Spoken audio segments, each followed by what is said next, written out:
Okay, here it is, guys. So what I did is I wanted to get a level 2 holster for the tactical games. So a level 2 holster is nothing more than, you have to do two things, right? For example, for this one, you have to push a button, and then you have to draw.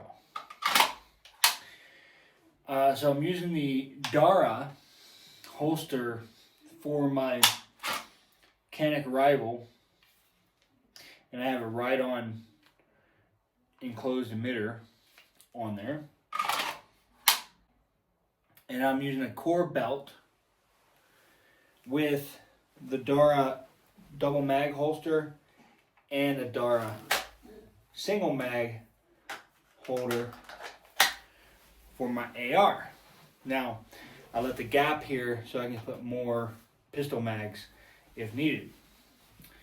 I already actually have a setup, but this is for USPSA, not tactical games. So this holster, for example, see, like I just tried to pull it out.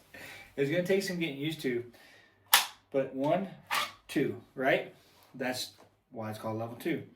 The holster that comes with the mechanic rifle doesn't have two safety features.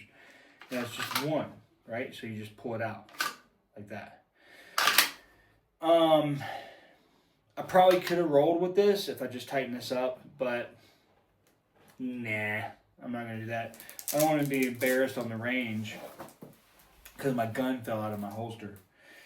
Now this works well for a USPSA, but it does not work well for any kind of dynamic movements, climbing up and over things, lifting things, so on and so forth, right?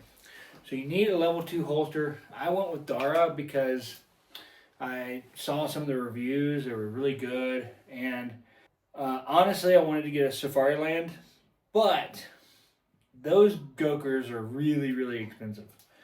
So I went with the Dara.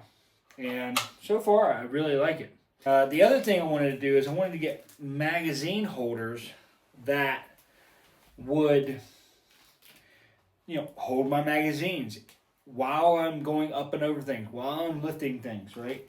And these magazine holders here, I can't remember what they call them. I'll put it down in the description.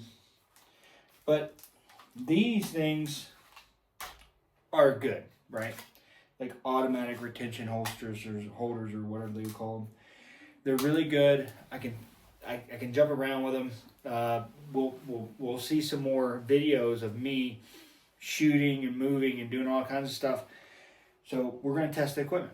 This magazine holder, I didn't have one at all. In fact, I was using a piece of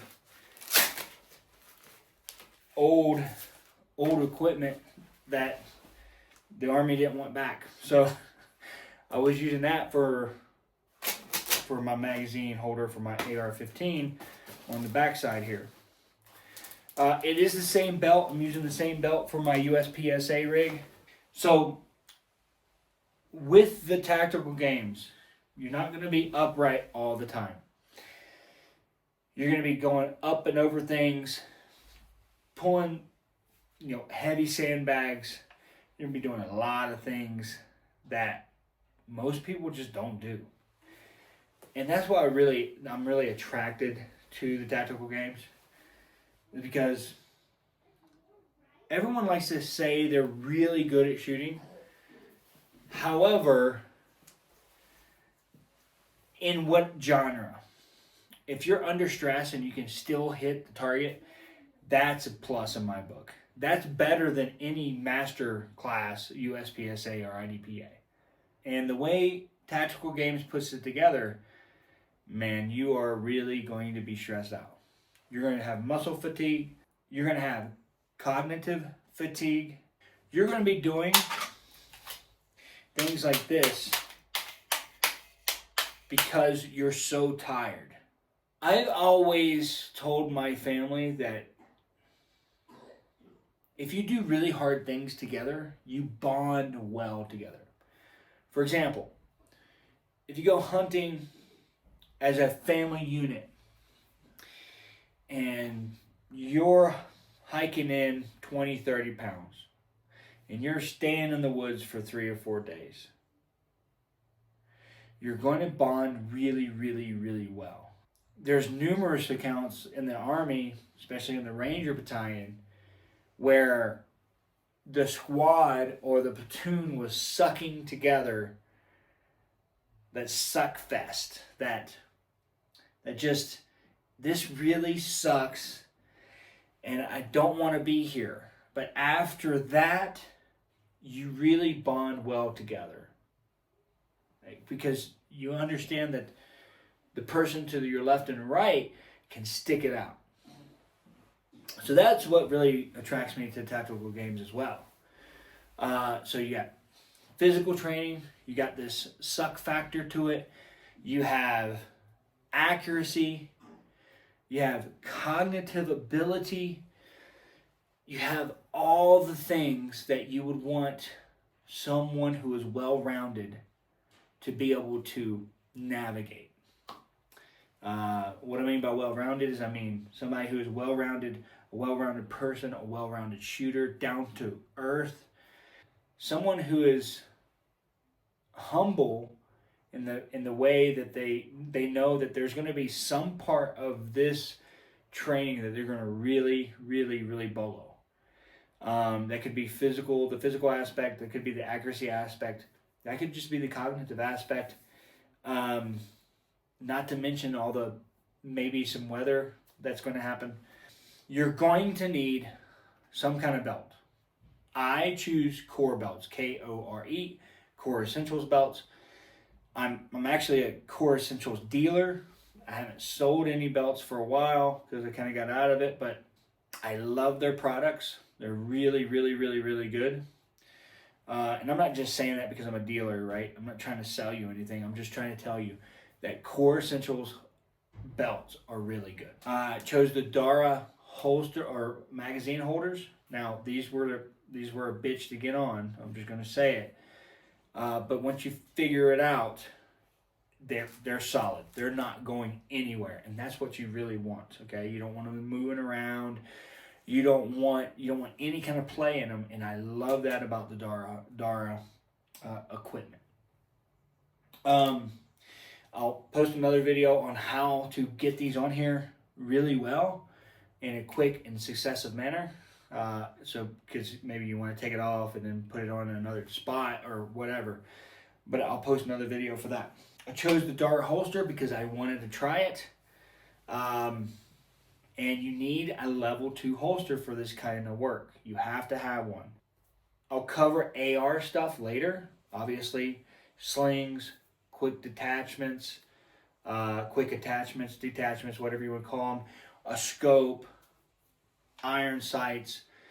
Some of the things to think about when you're getting ready for the tactical games. I'll cover that in another video. It's going to be a separate video altogether. I do have an M17 on order, and that's probably what I'm going to compete with. I like my Canic rival, but I really want to get into the SIG realm. There's just more options with the SIG brand. I really love the Canic, don't get me wrong, but there's just more options with the SIG brand.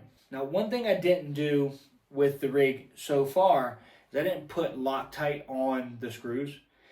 So I'm going to take this apart or take the screws out, okay?